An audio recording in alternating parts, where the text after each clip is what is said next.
evening, and welcome to Salient Time by Reading in District 29. This is a time where we bring bedtime stories to your home.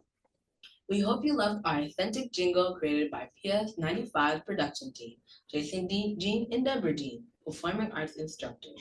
Vocals by PS95 Student Harmony Choir and Yvette Torres, music director, as well as Miss Antoinette Glasgow, dance choreographer. Also, the rapping lyrics we brought to you by Deborah Jean. A big shout out to the administrative team at PS95's Principal Kim Hill, Miss Williams, and Miss Fennell for their leadership and support in District 29's Literacy Initiative. It's a family affair here at District 29. My name is Allison Brutus. And my name is Samari Wright. We are from District 29, the district that shines. We are students from PS21's Blaize TV, where Dr. Lisette Olivo is our principal. We will be your Sailing in Time host this Sunday. This is the time where District 29 joins you and your family. We bring guest readers to you every Sunday at 7 p.m., except on holidays. Under the leadership of our superintendent, Dr. Crystal Barnes, our Sailing in Time reading series aligns with the Mayor of Chancellor's Literacy Initiative, NYC Reads, supporting bright stars and bold futures. And now, we want to share our mystery word from this evening's book of choice. The mystery word are characteristics and emotions. Let's take a moment to review the definitions. The definition of characteristics is special things that make something or someone unique or different. The definition of emotions is the feelings we have inside us that can make us happy, sad, angry, or excited. Make sure you share the mystery word with your ELA teacher, noting that you joined Sailing in Time in District 29 on this date. We will see at the end of the month which school will win prizes in celebration of being the school with the most students who tuned in this evening. Also, please don't forget to hit the survey poll and scan the QR code that appears on the screen to add your name, grade, and school. I'm so excited to announce our reader for this evening.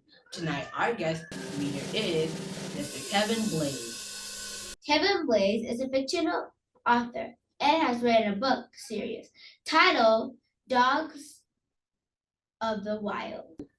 The series takes place in a mystical forest where wolves and dogs, along with tons of other animals, battle for ruler. Aside from getting his series out to the public, he also makes it a point to show young and old alike that creative writing can be life-changing. We present to you this evening Mr. Kevin Blaize. Morning, District 29. My name is Kevin Blaize, and I am going to be reading to you Dogs of the Wild. It is book 1 in a series, and I am very excited to get started. Hope you enjoy it as much as I do. This is chapter 5. As Scope and Trax set out on their journey to the Eagles, they didn't know what they would encounter, but they were expecting the unexpected. They knew they had to keep their wits about them.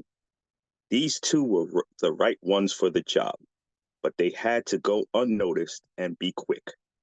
These two requirements were almost impossible to accomplish at once, especially in a forest with so many eyes and ears all over. The sky was clear. There wasn't a cloud in sight. It was still winter, but spring was on the horizon. It was almost March, so the temperatures were starting to get warmer. Life was beginning to reappear in the forest. Snow was melting and the rivers were flowing. Scope decided they would stay alongside the riverbanks as long as they could. He thought about the eagles and how they might want to go fishing. How much easier it would be for them to spot the eagles as they circled the ground from above looking for fish. The ground was wet and soft, which made for a harder journey. It was great for tracking, though. Trax and Scope could tell what animals were in their path by looking at their footprints. The birds were out and about. Cardinals flew from branch to branch, as did the parakeets. Beautiful bluebirds played in the snow, while finches flew right above the riverbank. Birds were always a good sign that things were safe. On the other side of the bank were wild turkeys, some old ones and little ones, just enjoying the day. A little further up the bank were a bunch of ducks playing right off the edge of the water. They kept their guard up while relaxing, enjoying the beauty of the beginning of spring. Under normal circumstances, Scope and Trax would have spent hours talking to their longtime friends, but these weren't normal circumstances. They blew right by all the birds, making the turkeys jump over the ducks on the water's edge. None of the birds even noticed them coming. They only saw when they had passed already. Suddenly, all in the area became alarmed. Hastily, all the birds flew towards their homes. The turkeys and ducks all gathered their little ones and made a beeline to their nests and hideaways. All the birds anticipated something hot on Trax and Scope's heels and wondered what it was. The turkeys and ducks knew it was something else, though, for they had talked briefly and concluded that the dogs would have warned them if there was danger. A bark, howl, or something would have let them know they should clear the area. There was nothing. The ducks and turkeys knew they weren't in danger, but something big was brewing. They figured they had better play it safe until they found out what it was. Trax and Scopes ran, eating up as much ground as they could without saying as much as a bark to each other. They were both thinking the same thing, but one would not dare say it to the other. They should have seen the attack on Bobby first, because they were the scouts. They also thought about what would happen if they didn't make it to their mission. If they failed their camp, or if they never saw their wives, sons, or daughters again. What if the camp was being overrun? All these questions ran through their minds as they pressed on along the pathway. Small sparks ignited under their feet from running so fast, but no fires would catch because of how moist the ground was. The journey was a 2-day trip, and Trax and Scope needed to make it in half that time. They briefed the area they were approaching, surveying the landscape, making sure nothing was lying and waiting to ambush them. Their keen sense of smell was a great asset. They could catch wind of all types of scents. 4 hours into their journey west, they both stopped in their tracks. Ahead, they saw a black panther. It was just about evening time, so this wasn't something they expected to see. The panther didn't see Trax and Scope behind him as they inched their way toward it. As they got a little closer, they realized the panther was stalking its prey. Who or what, they couldn't see at first. When they got even closer, Scope whispered to Trax, "It's Beaver Ben." Poor Ben was putting the finishing touches on a dam he had started constructing and had no idea the panther was stalking him. Both Trax and Scope knew they couldn't let Ben go down before their eyes. They had to move fast, and they hoped Ben stayed in the water long enough. But the sun was starting to set, and beavers almost never stayed out past dusk. It was kind of unusual seeing Ben on this side of the forest building a dam where the river was much smaller. Then it all made sense. Ben had his 2 little beaver babies with him. He was teaching them how to make a dam on a smaller scale by giving them some practice. The panther had noticed this and figured he would get an easy meal. After all, there was no way all 3 beavers could get away. The urgency was greater now that Ben and his children were at risk. This was no easy task for Trax and Scope. Ben was their friend, and they didn't want to think about what would happen to him if they didn't intervene. Just as Scope was about to suggest what they should do to help, the families began to head back to the bank and leave the dam behind. "No, we have to act now," Trax yelled at Scope. "We don't have any time." The pair took off toward the panther. As Trax ran, he yelled back to Scope, "Heel and ankle." Scope was not exactly sure what Trax meant, but he told himself he would figure it out and stayed as close to him as he could. But it wasn't easy keeping up with Trax. The panther's body tensed as he prepared for the kill. As soon as Ben stepped onto the ground, the panther pounced on him. At the same time, Trax jumped and landed on the panther's head. He then jumped off and kept going a few feet past the panther. The panther was dazed and had no clue what had just hit him. He saw Trax stop a few feet ahead of him, and he turned in his direction. Trax barked and growled at the panther, causing the panther to start towards him. To keep the panther focused on him, Trax began walking towards him. Just when the panther was about to attack Trax, Scope realized what Trax had in mind. Scope snuck in and bit the panther's hind leg by the ankle. It was a clean bite, severing a nerve. Now the panther was a three-legged hunter, harmless to the beaver and his family. Trax and Scope barked at the panther until he retreated. The panther now had to fend for himself on three legs. Hunting for him would never be the same. Ben yelled out, "Help!" Scope and Trax looked over to see one of Ben's children floating down the river. Unfortunately, Ben was too old and fragile to move as fast as he used to. He wouldn't have been able to catch up to his youngster. His other youngster was still too young to help. Without hesitation, Trax and Scope swung into action and took off down the bank after the lad. He was bobbing in the water, nearly drowning because he couldn't swim. He hit his head and was knocked out cold, so he darted across the river and ran down to the other side of the bank.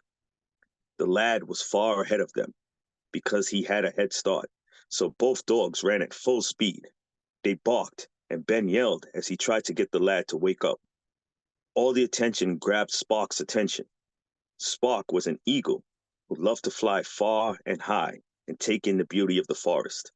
He dove to get a closer look and instantly noticed his friends in danger. He made a pencil dive towards the river to see if he could help. He pulled up a few inches and began to glide right above the water. Scope and Trax were beginning to gain on the lad. Trax jumped into the river in front of Ben's child, and while Scope jumped in behind him without a moment to spare, the tide was moving faster again, and the water was getting deep. They were also getting close to the part of the river where it split into three and turned into the Free Fall River. If they hit that river, all three of them might need to be rescued, or worse. They'd never be seen again. They had only one chance to make this work. Trax got in front of the lad and touched him with his back as Scope dove under the water and popped him up onto Trax's back. At that moment, Spark snatched him up with his claws and brought him over to the side of the river. Trax and Scope swam toward the riverbank to meet them.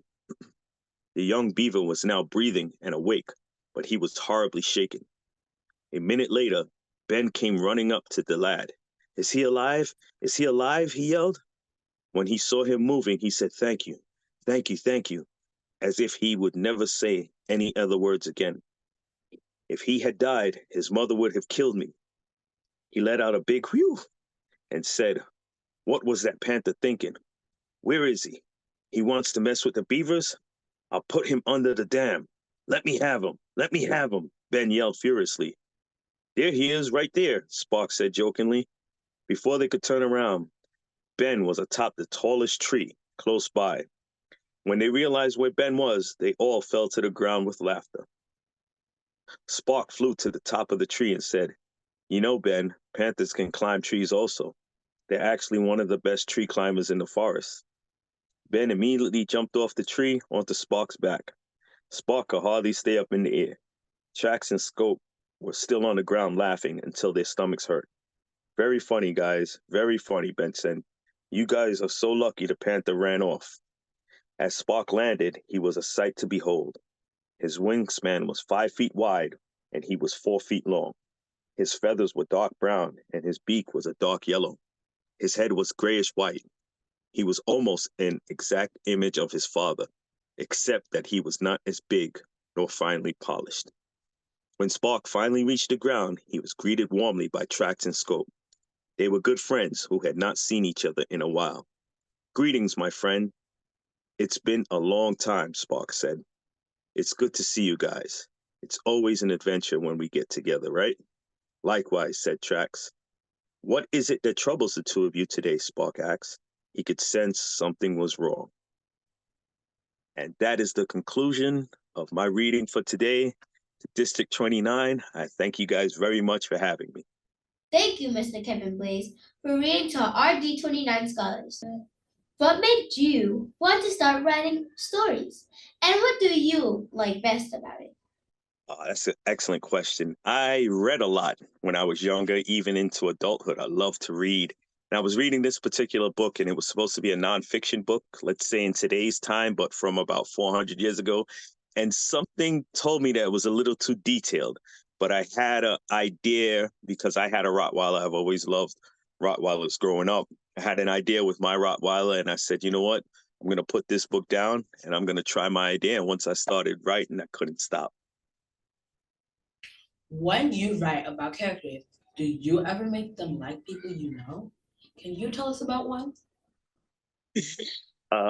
Yes, I actually do. I have a lot of funny friends growing up, so I try to include some humor in my book with my friends. I think the friends that I grew up with are some of the funniest people around. So in a lot of the characters, I try to include humor, like the humor that I enjoyed growing up, because I think humor is such an important part of life. Just like when we just read when the eagle told Ben, "Look, the panther is right there," just jokingly, and Ben flew up the tree because he was scared. But right before that, he was talking really tough. So that's the kind of humor that I was used to growing up, and I try to include that in my characters. Do you have any special things you do before you start writing? Like wearing lucky socks or listening to music? I put on music. I definitely put on music when I write, and I thought it was weird, but apparently I'm not the only one that does that. I definitely have the music going when I'm writing. What's your favorite part about creating a story? Is it coming up with characters, imagining the world, or something else? My favorite part is rereading it and being satisfied. I've read book one in my series because it is a series. It's a trilogy actually. I read book one about 7 times because like I talk to students when I go into the schools, my grammar is not perfect. You know, I never knew I was going to be an author, but I told them, you know, you don't have to be perfect to write a book. I hired an editor. The editor corrected all of my mistakes. Quick joke. The first time I sent the editor the first couple of chapters to to vet the editor to see how good they were. And all the red marks, it looked like the editor cut their hand and was bleeding all over my paper. And that's how bad my grammar was. But in every time I sent it to the editor, she sent it back. I read the whole story. And I must have read it about 7 times. And I was so pleased every time that I read it. So me rereading my work and being satisfied is, I think that's the greatest satisfaction when it comes to my work. When you finish writing a story, how do you feel? Do you celebrate or do you just start thinking about your next adventure right away? That's an excellent question. My mind is always racing. I have booked one and two out in my series. Book three is in my head. I'm writing a Jason Bourne type action book and an actual, I don't know what you would title this book because my son is about to go away. He's about to go to another state for school and then get a job in another state. So this book is kind of personal to me. It's called "Is Your Son Ready to Leave Home?" So as I'm writing the Jason Bourne book, I'm writing this "Is Your Son Ready to Leave Home?" and I have book three in my trilogy in my head. So the thinking never stops. My mind is always racing on the next project, on to the next project. Is there any specific message that you would like to share with our D29 community? Hey guys, I just wanted to thank you again for spending your time with me. It was a pleasure of mine. I hope you enjoyed the read as much as I enjoyed reading it to you. District 29, you rock, and I can't wait to see you guys again. Thank you for reading to us tonight. Would you like to have any closing remarks? Thank you, scholars and families, for joining us for Sailing in Time by reading in D29. Scholars, please don't forget to scan the QR code to enter the name, grade, and school. Thank you to all and have a good night.